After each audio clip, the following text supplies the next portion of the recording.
రాష్ట్ర సాధన ఉద్యమం నుండి మొదలుకుంటే నేటి వరకు కూడా ప్రజాసేవలో ప్రజల మధ్య ఉంటూ అచ్చంపేటకు ప్రత్యేకంగా శాసనసభ్యుడిగా 10 సంవత్సరాలు సేవలు అందించిన నేను ఒక మంచి సాంప్రదాయం అచ్చంపేటలో ఉన్నటువంటి సాంప్రదాయాన్ని కొనసాగిస్తూ దేవాలయంలో కానీ దర్గా దగ్గర కానీ చర్చిల దగ్గర కానీ ఫంక్షన్ల దగ్గర కానీ ఎక్కడ ఏ శుభకార్యానికి ఎవరు వచ్చినా ఆనవాయితీగా ఒక హోస్ట్ మాదిరిగా నేనే దగ్గరుండి వచ్చినటువంటి అతిథులు వాళ్ళు పవర్ ఉన్నా లేకపోయినా మాజీలైనా ప్రజాప్రతినిధులైనా పిలిచి ఆహ్వానించి సన్మానించి సాగనంపేటువంటి ఆనవాయితీని నేను కొనసాగించడం జరిగింది.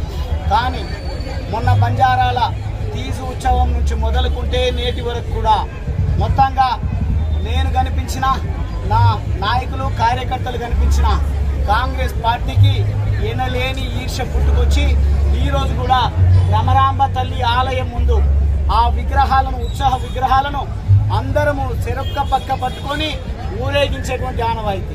కానీ ఈరోజు మాలలో ఉన్నటువంటి శాసనసభ్యుడు తన ఆదేశాల మేరకు పోలీసు వారు నన్ను గుడిలోని కూడా అనుమతించకుండా కావాలని కక్షగట్టి మరీ ముఖ్యంగా అచ్చంపేట ఇన్స్పెక్టర్ రవీందర్ నా ప్రైవేట్ పార్ట్స్ పైన కూడా ప్రజల మధ్యలో ఉంటూ దాడులు చేసి నన్ను ఇబ్బంది పెట్టేటువంటి ప్రయత్నం చేయడం జరిగింది.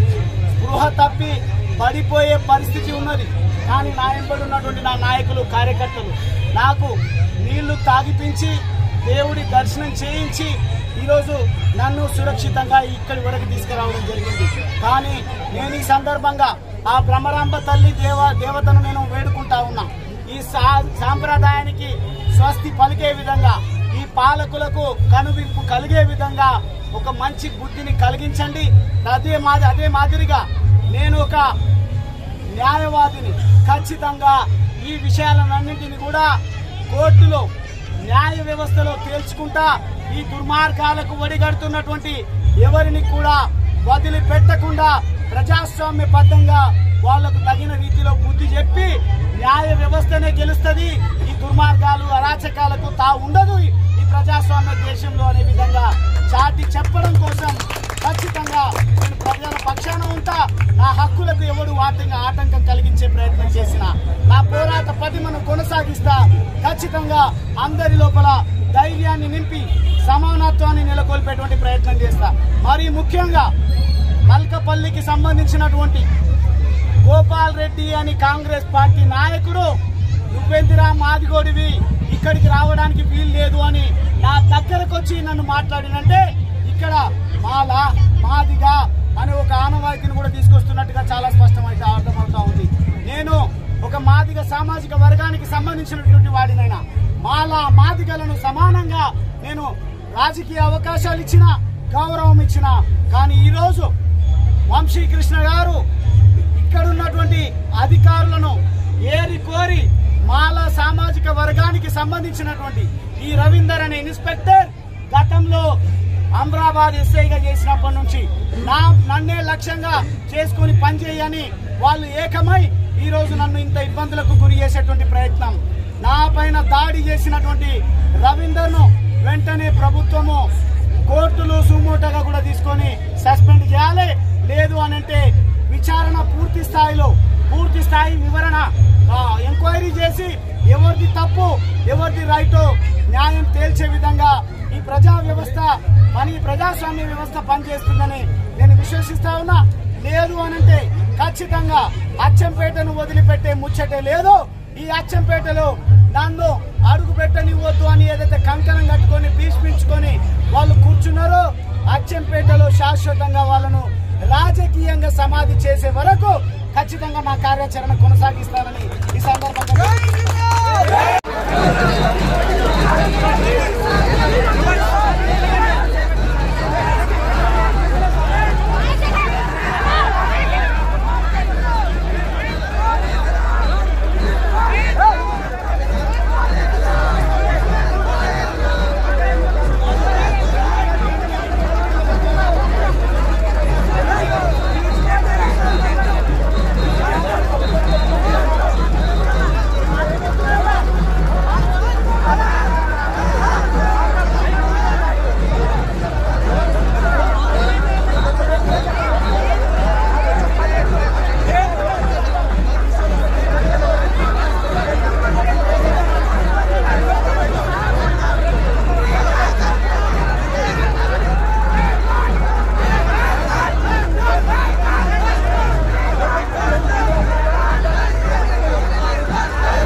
ప్రజాప్రతినిధులు మాజీ ప్రజాప్రతినిధులు ఆలయ కమిటీ ఆహ్వానించి బ్రహ్మోత్సవాలను క్రమరాక దేవాలయంలో ప్రతి సంవత్సరం అద్భుతంగా నిర్వహించినటువంటి ఆనవాయితీ ఉంది. కానీ ఈసారి ఈ ప్రజాపాలనలో కాంగ్రెస్ పార్టీ నాయకులు, కాంగ్రెస్ పార్టీ ఎమ్మెల్యే ఆదేశాల మేరకు పోలీసు వారు నన్ను, నా సతీమణిని, నాతో పాటు విచ్చేసిన ప్రతి ఒక్కరిని దళితులు అనే సంగతి కూడా మర్చిపోయి దేవాలయంలోకి అడుగు పెట్టడానికి వీలు లేదని కాంగ్రెస్ పార్టీకి సంబంధించినటువంటి